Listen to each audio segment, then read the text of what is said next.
Video like जरूर कर लीजिए और ऐसे वीडियो लगातार फ्री में पाने के लिए चैनल को तुरंत सब्सक्राइब कर लीजिए और बेल आइकन को जरूर टैप कर लीजिए ताकि आगे भी सारे वीडियो आपको मिलते रहे। यूट्यूब में फॉलो करते हैं तो प्लीज ये वाला फ्री टेलीग्राम चैनल जरूर ज्वाइन कर लीजिएगा। सारे नोटिफिकेशन सारे अपडेट यहीं पे आते हैं, ध्यान रखिए। नमस्कार दोस्तों, एग्जाम प्रिपरेशन के यूट्यूब चैनल पर मैं प्रियंका एक बार फिर से आप सभी का बहुत बहुत स्वागत करती हूँ। और आज की क्लास में हम लोग जैसा कि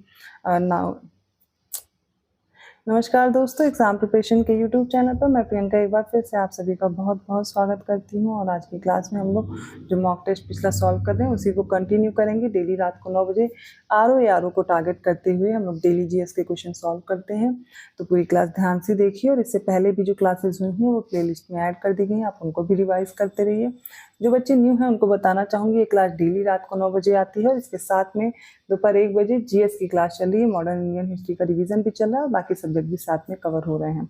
तो आप दोनों क्लासेस देखते रहिए, इंपॉर्टेंट है आपके लिए। और जो भी बच्चे पेड ग्रुप ज्वाइन करना चाहते हैं ये सामने आपके नंबर दिए गए, इन पे आप कांटेक्ट कर सकते हैं। पेड ग्रुप आप ज्वाइन करके, जो कि आपका 27 जुलाई को एग्जाम है आरओ का, खासकर उसको टारगेट करते हुए मैं सीरीज चला रही हूँ। और जो बच्चे स्टडी मटेरियल को लेकर के अभी कंफ्यूज हैं तो वो ज्वाइन कर सकते हैं। आपको कंप्लीट स्टडी मटेरियल एक ही जगह मिल जाएगा, कोई अदर बुक कोई भी कंटेंट आपको ढूंढना नहीं पड़ेगा। जो डेली टारगेट मिलते हैं सिर्फ उन्हीं को फॉलो कीजिए। वीडियो रिकॉर्डेड क्लासेस मिलेंगी तो आपके सारे सब्जेक्ट कंप्लीट होंगे, साथ में आप प्रैक्टिस कर पाएंगे क्वेश्चंस की। तो क्वेश्चन आपको वैसे ही दिए जाएंगे जो आपके एग्जाम में पूछे जाते हैं। जैसे पैटर्न है एग्जाम का यूपीपी से, जैसे अब अभी पेपर हुआ था आरओ का हुआ था, या आयो का जैसा पैटर्न होता जा रहा उन्हीं पे आधारित आपको ज़्यादा से ज़्यादा प्रश्नों को हल करना है। फुल लेंथ मॉक टेस्ट है और सब्जेक्ट वाइज हैं, तो दोनों को ध्यान में रखते हुए तैयारी कराई जा रही है और आप उसके साथ अपनी तैयारी कंटिन्यू कर सकते हैं। तो कोर्स से रिलेटेड छोटी सी जानकारी है, ऐप डाउनलोड करके भी आप कोर्स को ज्वाइन कर पाएंगे। इसके अलावा जो बच्चे कोर्स नहीं ज्वाइन कर सकते हैं वो स्टडी फॉर सिविल सर्विसेज का जो मेन चैनल है उस पर भी प्लेलिस्ट अवेलेबल है, आप उस पर ज्वाइन कर सकते हैं। पीसीएस का भी साथ में चल रहा है कोर्स और जो अदर स्टेट पीसीएस हैं वो भी तैयारी कर सकते हैं। तो चलिए बिना देर के आज की क्लास स्टार्ट करते हैं। कुछ क्वेश्चंस ऑलरेडी हो चुके हैं, आगे आज देखते हैं। 136 क्वेश्चन है, हमें सही उत्तर देना है। इसमें सारे स्टेटमेंट देखिए फिर करेक्ट ऑप्शन चूज करना है। सबसे पहला स्टेटमेंट है माइटोकॉन्ड्रिया को पावर हाउस ऑफ सेल बोलते हैं। नेक्स्ट है जो लाइसोसोम है इसे suicidal bag of the cell बोलते हैं। राइबोसोम को साइट ऑफ प्रोटीन सिंथेसिस बोलते हैं, मतलब यहाँ पर प्रोटीन संश्लेषण होता है, प्रोटीन का निर्माण होता है। केंद्रक या फिर न्यूक्लियस को ब्रेन ऑफ द सेल बोलते हैं। इनमें से कौन से स्टेटमेंट करेक्ट है? तो देखिए इसका राइट आंसर हो जाएगा ऑप्शन डी, मतलब सारे ही स्टेटमेंट करेक्ट हैं। ऐसा क्यों है? क्योंकि देखिए माइटोकॉन्ड्रिया में एनर्जी का फॉर्मेशन होता है एटीपी के फॉर्म में, इसीलिए इसको कोशिका का पावर हाउस बोलते हैं। नेक्स्ट है जो लाइसोसोम है, जो कोई भी फॉरेन पार्टिकल है, अनवांटेड पार्टिकल है, उसको खत्म करने के लिए पहले वो उसको खा लेता है, इनगल्फ कर लेता है, फिर उसी के साथ खुद भी खत्म हो जाता है और इसी को बोलते हैं कोशिका की आत्मघाती सेल। ये मतलब कि जो वेस्ट मटेरियल है उनके साथ ही डिस्ट्रॉय हो जाती है। फिर राइबोसोम एक ऐसा सेल का पार्ट है जहाँ पर प्रोटीन की सिंथेसिस होती है, मतलब प्रोटीन का निर्माण होता है, इसलिए इसे प्रोटीन संश्लेषण का आवास बोलते हैं, या फिर इसको बोल सकते हैं जहाँ पर प्रोटीन का निर्माण हो रहा है। फोर्थ है कोशिका के अंदर एक न्यूक्लियस होता है, ठीक है। ये जैसे कोशिका है, कोशिका के अंदर भी न्यूक्लियस होता है जो कि इसका ब्रेन कहलाता है, ठीक है, रेगुलेट करता है इसको। यहाँ पर करेक्ट आंसर इसीलिए हम लोग चूज कर रहे हैं ऑप्शन डी, सारे स्टेटमेंट करेक्ट है। 137 क्वेश्चन देखिए, फिर से करेक्ट ऑप्शन चूज करना है और कई सारे स्टेटमेंट हैं जो कि काफी इजी है। देखिए समझिए और सही उत्तर का चयन करेंगे। आप पहले वीडियो पॉज किया करिए फिर अपना आंसर देखा कीजिए, ठीक है। तो पहला स्टेटमेंट है शरीर में जो प्रतिवर्ती क्रियाएं हैं, ठीक है, रिफ्लेक्स एक्शंस हैं, वो रीढ़ की हड्डी द्वारा नियंत्रित होती है, स्पाइनल कॉर्ड के द्वारा नियंत्रित होती है। नेक्स्ट स्टेटमेंट है कठोर गेहूं में ग्लूटेन नामक प्रोटीन कम मात्रा में होता है, जबकि नरम गेहूं में ग्लूटेन अधिक मात्रा में होता है। तो ग्लूटेन एक तरह का प्रोटीन है जो गेहूं में पाया जाता है, जिसके बारे में ये इंफॉर्मेशन इसमें दी गई है। सोचिए और आंसर कीजिए। थर्ड है लाइकेन का निर्माण शैवाल और कवक इनके कॉम्बिनेशन से होता है, जिसे हम म्यूचुअलिज्म बोलते हैं। फोर्थ है सांपों की विष ग्रंथियां कशेरुक प्राणियों की लार ग्रंथियों के समान है। जैसे कि वर्टिब्रेट्स में लार ग्रंथियां होती हैं, ठीक उसी प्रकार सांपों में बोला जा रहा है कि वेनम ग्लैंड्स हैं, विष की ग्रंथियां, जिनसे वो जैसे लार सिक्रीट होती है वैसे ही वो विष निकलता है उनमें से। फिफ्थ है कपास फलों में स्थित बीजों की बीज आवरण से जुड़े रेशों से प्राप्त होता है। जो कॉटन है वो कहाँ से ऑब्टेन होता है? जो फाइबर अटैच्ड होता है सीड से, सीड कोड से वहां पर लोकेट होता है, उसी से ये एक्सट्रैक्ट किया जाता है।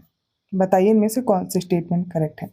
सबसे पहला स्टेटमेंट देखिए, तो शरीर में जो भी रिफ्लेक्स एक्शन है, आपने 10th तक सभी बच्चों को मैं मान के चल रही हूँ आपने साइंस पढ़ा होगा, तो बस जो आपसे क्वेश्चन पूछे जाएंगे वो 10th लेवल तक ही आपकी साइंस को जज किया जाता है, ना कि आपसे बहुत ही टफ क्वेश्चंस आते हैं साइंस में। तो आप जो क्वेश्चन ये कराए जा रहे हैं अगर इतने भी कर लेते हैं तो भी आसानी से सॉल्व हो जाएंगे। तो शरीर में जो रिफ्लेक्स एक्शन है वो होता है स्पाइनल कॉर्ड के थ्रू, वही कंट्रोल करता है। पहला स्टेटमेंट बिल्कुल करेक्ट है।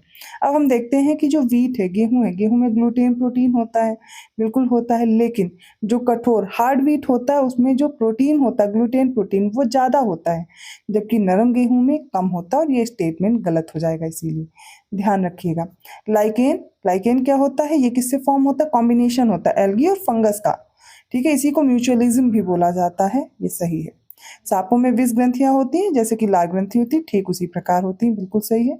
और कपास फलों में स्थित जो बीज होते हैं उनके आवरण सीड कोट से जुड़े जो रेशे होते हैं, फाइबर होते हैं, उनसे प्राप्त किया जाता है, ये भी करेक्ट है और राइट आंसर हो जाएगा ऑप्शन ए। मैं देखिए एक एक स्टेटमेंट बहुत अच्छे से एक्सप्लेन करने की कोशिश कर रही हूँ जिससे आपको याद रहेगा। अब दोबारा आप ऐसे प्रश्नों को देखें तो ये गलत नहीं होने चाहिए। 138 क्वेश्चन है, सारे स्टेटमेंट फिर से देखिए। साइंस के हम लोग कुछ क्वेश्चन सॉल्व कर रहे हैं। जो एजोला है ये एक तरह का एक्वेटिक फर्न है, जलीय फर्न, जो जल में होते हैं उनको बोलते हैं एक्वेटिक, जलीय फर्न है। जो बैक्टीरिया होता है एक एनाबेना एजोला, इसकी मदद से नाइट्रोजन स्थिर करके उपज क्षमता को बढ़ाने में मदद करता है। नेक्स्ट है कुनैन, कुनैन एक तरह का प्राकृतिक सफेद क्रिस्टलीय क्षारीय है और इसका उपयोग किसमें करते हैं, जो जोड़ों के दर्द होते हैं, प्रियान रोग होते हैं, ठीक है, प्रायन डिजीज जो होती हैं उनके क्योर के लिए करते हैं। थर्ड है विटामिन के, इसका रासायनिक नाम होता है फिलोक्विनोन या इसे निप्टोक्विनोन भी बोलते हैं, और ये जो रुधिर स्वावरोधी होता है, मतलब एंटी ब्लीडिंग सब्सटेंस की तरह कार्य करता है। कौन सा स्टेटमेंट करेक्ट है। देखिए जो एजोला है वो एक तरह का एक्वेटिक फर्न है, बिल्कुल सही दिया गया है, और ये नाइट्रोजन फिक्स करता है, नाइट्रोजन फिक्स करने की इसमें कैपेसिटी होती है जिससे ये उपज क्षमता को बढ़ाने में मदद करता है, बिल्कुल सही है, ठीक है। नेक्स्ट है जो कुनैन है, कुनैन एक तरह का प्राकृतिक सफेद क्रिस्टलीय क्षारीय होता है, एल्कलॉइड होता है, ये जोड़ों के दर्द में, प्रायन डिजीज में इसके ट्रीटमेंट के लिए यूज होता है, ठीक है। विटामिन के को नेप्टोक्विनोन और फिलोक्विनोन दोनों नाम से जानते हैं, इसका साइंटिफिक नेम याद रखिएगा। आप देखते हैं आपकी बॉडी में जब भी कभी घाव लगता है, कोई चोट लगता है तो ब्लीडिंग होने लगती है, लेकिन कुछ समय बाद खुद ही क्या होता है, रक्त जम जाता है, ब्लीडिंग नहीं होती, थक्का जम जाता है। विटामिन के हेल्प करता है, ठीक है, तो खून का थक्का जम जाता है जिसकी वजह से क्या होता है, ब्लड नहीं निकलता है, तो एक तरह से बोल सकते हैं एंटी ब्लीडिंग सब्सटेंस की तरह ये कार्य करता है, बिल्कुल सही है। राइट आंसर क्या हो जाएगा, ऑप्शन सी, तीनों स्टेटमेंट करेक्ट है। 139 क्वेश्चन है, निम्नलिखित कथनों पर विचार करें, सारे स्टेटमेंट देखिए। पहला है नींद की बीमारी, जो ये स्लीपिंग सिकनेस होती है किसकी वजह से होती है, ट्रिपैनोसोमा की वजह से। ये एक कोशिकी प्रोटोजोवन परजीवी के कारण होती है, एक पैरासाइट है, ट्रिपैनोसोमा जो होता है उसकी वजह से होता है। नेक्स्ट है क्षय रोग, जिसको टीबी बोलते हैं, ट्यूबरकुलोसिस, जो कि माइकोबैक्टीरियम ट्यूबरकुलोसिस नामक जीवाणु से होता है। आपका होमवर्क है, वैसे मैं पिछली क्लासेस में कुछ क्वेश्चन दी थी लेकिन आप लोग क्वेश्चन के आंसर नहीं करते, कोशिश कीजिए आप उनके आंसर्स कमेंट कीजिए जिससे आपको वो चीज़ें नहीं भूलेंगी, कुछ थोड़ा बहुत ढूंढेंगे खुद से तो याद रह जाएगा। तो आपका अब होमवर्क ये है कि पहली बात तो वर्ल्ड टीबी डे कब सेलिब्रेट करते हैं, ठीक है, वर्ल्ड टीबी डे कब सेलिब्रेट करते हैं, और इंडिया ने कब तक का टारगेट रखा है इस टीबी को मुक्त भारत बनाने के लिए, मतलब हमारे यहाँ से टीबी को खत्म करने के लिए। वैसे आप देखेंगे वर्ल्ड की जो ये टीबी रिपोर्ट है उसमें सबसे ज़्यादा जो केसेस हैं वो इंडिया में ही हैं, तो आप इसके बारे में थोड़ा पढ़िए और कमेंट करके बताइएगा। थर्ड है शरीर में कोलेस्ट्रॉल की अधिकता हृदय की धमनियों में रक्त के प्रवाह को बाधित करती हैं और दिल का दौरा पड़ने का कारण बनती हैं। फोर्थ है टायरोसिन मस्तिष्क में एड्रेनलिन, नॉर एड्रेनलिन और डोपामीन जैसे न्यूरोट्रांसमीटर्स का उत्पादन करता है। चलिए देखते हैं, इसमें सारे ही स्टेटमेंट करेक्ट हैं। तो ये जो स्लीपिंग सिकनेस होती है ये एक तरह का प्रोटोजोवन डिजीज है, पहली बात तो ये याद रखिएगा, एक प्रोटोजोवा होता है ट्रिपैनोसोमा जिसके कारण होती है स्लीपिंग सिकनेस, ठीक है। तो नींद की बीमारी होती है इसमें। क्षय रोग क्या होता है, जिसे हम टीबी बोलते हैं, ट्यूबरकुलोसिस बोलते हैं, माइकोबैक्टीरियम ट्यूबरकुलोसिस एक तरह का बैक्टीरिया है जिसकी वजह से ये रोग होता है और काफ़ी संक्रामक डिजीज है, एक पर्सन से दूसरे पर्सन में फैलती भी है, ठीक है।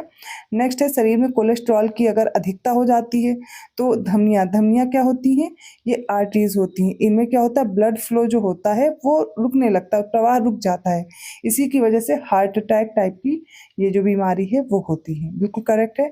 और जो टायरोसिन होता है, ठीक है, ये मस्तिष्क में एड्रेनलिन, नॉर एड्रेनलिन और डोपामिन ये न्यूरोट्रांसमीटर्स को क्या करता है, प्रोड्यूस करता है। बिल्कुल करेक्ट है, सारे स्टेटमेंट सही हो जाएंगे।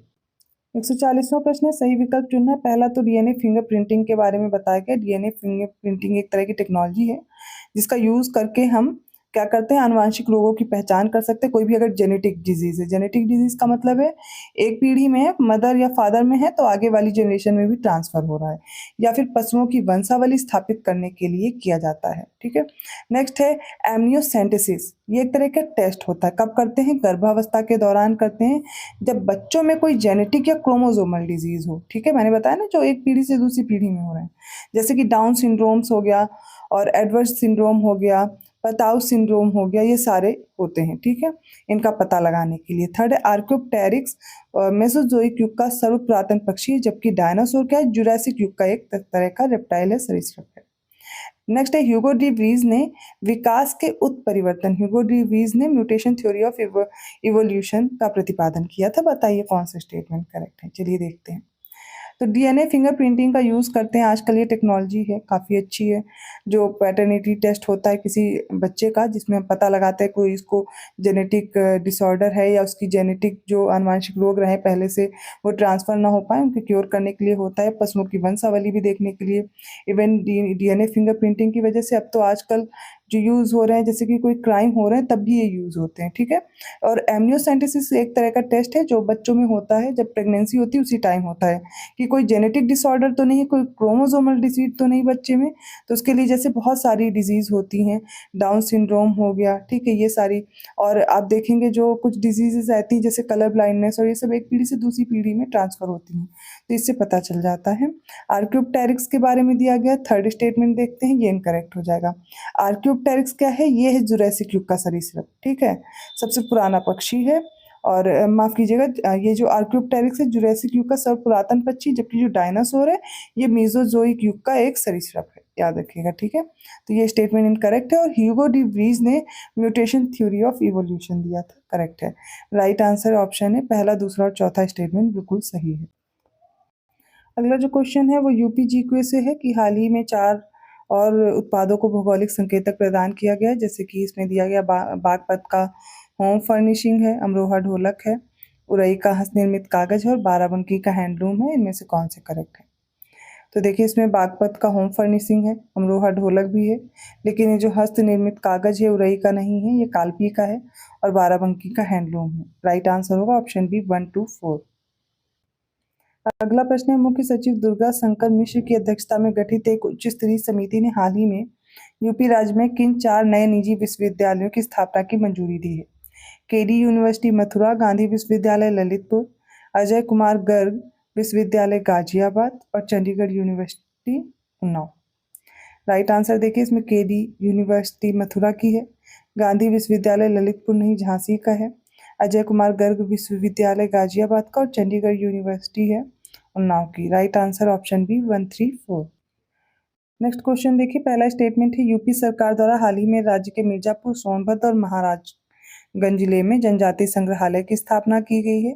सेकंड है विजयपुर औरैया फूलपुर पाइपलाइन परियोजना का हाल ही में मोदी जी द्वारा उद्घाटन किया गया है। थर्ड है हरित हाइड्रोजन उत्पाद समर्पित अत्याधुनिक क्वांटम तकनीक हाल ही में बीएचयू द्वारा विकसित की गई है। इसका करेक्ट आंसर होगा ऑप्शन सी, तीनों स्टेटमेंट करेक्ट है। 144 क्वेश्चन देखिए, यूपी कैबिनेट ने हाल ही में उत्तर प्रदेश जगत गुरु रामभद्राचार्य दिव्यांग राज्य विश्वविद्यालय अध्यादेश 2023 को मंजूरी दी है। सेकंड है यूपी सरकार ने हाल ही में बुंदेलखंड स्थित ललितपुर में राज्य के पहले फार्मा पार्क की स्थापना की मंजूरी दी है। थर्ड है यूपी के मुख्यमंत्री ने हाल ही में आगरा के इंदिरा गांधी प्रतिष्ठान में यूपी मातृभूमि योजना का शुभारंभ किया है। सही उत्तर बताना है। राइट आंसर होगा ऑप्शन डी, पहला और दूसरा कथन सही है, तीसरा गलत है क्योंकि ये जो स्थान दिया गया गलत है, यहाँ पे आगरा नहीं, यहाँ पे लखनऊ होगा। 145 क्वेश्चन देखिए, पहला स्टेटमेंट है यूपी में छात्रों के लिए समान अवसर सुनिश्चित करने के लिए हाल ही में हर बच्चे के लिए हर अधिकार अभियान शुरू किया गया है, बिल्कुल सही दिया गया है। सेकंड है बुंदेलखंड एक्सप्रेसवे को हाल ही में यूपी के पहले सौर एक्सप्रेसवे के रूप में विकसित किया गया है, करेक्ट है। थर्ड है रेलवे बोर्ड की अतिरिक्त सदस्य वित्त सौम्या माथुर ने हाल ही में पूर्वोत्तर रेलवे की पहली महिला महाप्रबंधक के रूप में कार्यभार संभाला है, ये भी सही है, इसलिए सही उत्तर हो जाएगा ऑप्शन सी। 146 क्वेश्चन है, सही विकल्प चुनिए। पहला स्टेटमेंट है भोजपुरी पूर्वी यूपी, पश्चिमी बिहार और उत्तरी झारखंड में बोले जाने वाली एक लोक भाषा है। सेकंड है राष्ट्रीय जैविक खेती केंद्र फरीदाबाद यूपी में स्थित है। थर्ड है कृषि अनुसंधान परिषद लखनऊ यूपी में है। फोर्थ है सोयाबीन की फसल मुख्यतः यूपी के बुंदेलखंड क्षेत्र में उगाई जाती है। सही उत्तर देखेंगे, पहला कथन सही है। दूसरा कथन देखते हैं, ये जो जैविक खेती केंद्र है ये फरीदाबाद में नहीं गाजियाबाद में है, तो ये वाला स्टेटमेंट जो है वो इनकरेक्ट हो जाएगा। अगला देखते हैं, तो कृषि अनुसंधान परिषद ये लखनऊ में है यूपी के, और सोयाबीन की फसल ज़्यादातर आप देखेंगे मुख्यतः बुंदेलखंड क्षेत्र में होती है। राइट आंसर है 134, ऑप्शन बी करेक्ट है। 147 क्वेश्चन देखिए, पहला स्टेटमेंट है यूपी के बरसाना में होली के त्यौहार पर लठमार होली मनाई जाती है। सही है स्टेटमेंट। सेकंड देखिए और इसको बताइए करेक्ट है यानी कि यूपी में मिड डे मील कार्यक्रम 1995 में शुरू हुआ था। करेक्ट हो जाएगा। कानपुर को यूपी का मैनचेस्टर कहते हैं, ये भी सही है। और रानी लक्ष्मीबाई बांध परियोजना यूपी के ललितपुर जिले में बेतवा नदी पर स्थित है, ये भी करेक्ट है। तो राइट आंसर होगा ऑप्शन डी, सारे स्टेटमेंट सही हैं। 148 क्वेश्चन है, यूपी के प्रमुख महोत्सवों में से संबंधित सही विकल्प चुनना है। गढ़ मुक्तेश्वर गंगा मेला हापुड़ में दिया गया है। देवा शरीफ मेला बाराबंकी, कैलाश मेला वाराणसी और कजली महोत्सव महोबा। इंपॉर्टेंट है क्वेश्चन, ऐसे ही आएंगे एग्जाम में, तो कोशिश कीजिए ऐसे सॉल्व कीजिए। और आर एग्जाम के लिए इंपॉर्टेंट हो जाते हैं यूपी जीके के क्वेश्चंस। तो इसका करेक्ट आंसर देखिए, गढ़ मुक्तेश्वर गंगा मेला हापुड़ में लगता है, देवा शरीफ मेला बाराबंकी में लगता है, लेकिन कैलाश मेला आगरा में लगता है, ना कि वाराणसी में। कजली महोत्सव महोबा में। राइट आंसर क्या हो जाएगा, ऑप्शन सी 1 to 4। 149 क्वेश्चन है, निम्नलिखित में से करेक्ट ऑप्शन चूज करेंगे। पहला स्टेटमेंट है यूपी के कानपुर में परिधान और होजरी पार्क की स्थापना की गई थी। वीडियो पॉज कीजिए और फिर अपना आंसर आप पहले देखिए। तो इस स्टेटमेंट में जो दिया गया है वो करेक्ट है, ठीक है। सेकंड है यूपी के नोएडा में इलेक्ट्रॉनिक सिटी की स्थापना की गई थी, ये भी सही है। अगला देखते हैं, यूपी के शामली जिले में स्थित रेणुकूट एल्यूमिनियम उद्योग के लिए ये प्रसिद्ध है। तो क्या ये शामली में है, तो यही गलत हो जाएगा। ये कहाँ है, सोनभद्र में है, ना कि शामली में है, ठीक है। तो सोनभद्र होना चाहिए था यहाँ पे, ये तो इनकरेक्ट हो गया। अगला देखते हैं, यूपी के सीतापुर और बीकानेर प्लाईवुड निर्माण के प्रमुख केंद्र हैं, सही दिया गया है। राइट आंसर अब चूज करेंगे, होगा 1 to 4, ऑप्शन बी करेक्ट है। अगला प्रश्न देखिए, करेक्ट ऑप्शन चूज करेंगे। पहला स्टेटमेंट है यूपी का सबसे बड़ा जो पक्षी अभ्यारण्य है, बर्ड सेंचुरी है, वो कौन है, लाख बहोसी पक्षी अभ्यारण्य, ठीक है। अगला है कि यूपी का सबसे छोटा पक्षी अभ्यारण्य पटना पक्षी अभ्यारण्य है। थर्ड है यूपी का सबसे बड़ा वन्यजीव अभ्यारण्य महावीर स्वामी वन्यजीव अभ्यारण्य है। और यूपी का सबसे छोटा वन्यजीव अभ्यारण्य हस्तिनापुर वन्यजीव अभ्यारण्य है। कौन सा सही है, पहला स्टेटमेंट करेक्ट है। सबसे लार्जेस्ट बर्ड सेंचुरी की बात की जाएगी तो लाख बहोसी हो जाएगा, और सबसे छोटा हो जाएगा पटना पक्षी अभ्यारण्य, इतना तो करेक्ट है। आगे देखिए, सबसे बड़ा वन्यजीव अभ्यारण्य वाइल्ड लाइफ सेंचुरी है हस्तिनापुर, और सबसे छोटा होगा कौन सा, महावीर स्वामी। बाकी स्टेटमेंट करेक्ट है, ऑप्शन ए सही होगा। तो ये आज के इंपॉर्टेंट क्वेश्चंस हो गए। आई होप आपको समझ में आए होंगे। किसी भी क्वेश्चन में दिक्कत है, कहीं भी कंफ्यूजन है, कमेंट करके आप पूछ सकते हैं। वीडियो अच्छा लगा तो प्लीज़ लाइक जरूर कीजिए, चैनल को सब्सक्राइब कीजिए और लोगों को शेयर करते रहिए। ऐसे क्वेश्चंस के साथ मैं न्यू वीडियो में मिलूंगी। और आपको ये वीडियो कैसे लग रहे हैं, क्लासेस में क्वेश्चन कैसे लग रहे हैं, किस लेवल के हैं, आपके लिए हेल्पफुल हैं या नहीं, कमेंट करके ज़रूर बताइए। और ये जो नंबर्स हैं ये आपके पेड कोर्स के लिए हैं। तो अभी एक ठीक स्ट्रैटेजी के साथ, जो कि इस चैनल पे आपको स्ट्रैटेजी प्रोवाइड की गई है, ज्ञान सर ने वीडियो प्रोवाइड की है, जिसके हेल्प से आप अपनी तैयारी कंटिन्यू कर सकते हैं, बेहतर कर सकते हैं। और इन दिए गए नंबर्स पे आप जानकारी ले सकते हैं अपने पेड कोर्स के लिए और ज्वाइन कर सकते हैं। कोई अन्य जानकारी चाहिए तो ये नंबर हैं, इन पर आप व्हाट्सएप मैसेज या कॉल कीजिएगा, ठीक है। बाकी कोई इन्फॉर्मेशन चाहिए तो आप कमेंट करके पूछ सकते हैं। मैं मिलती हूँ अगली क्लास में, तब तक के लिए धन्यवाद।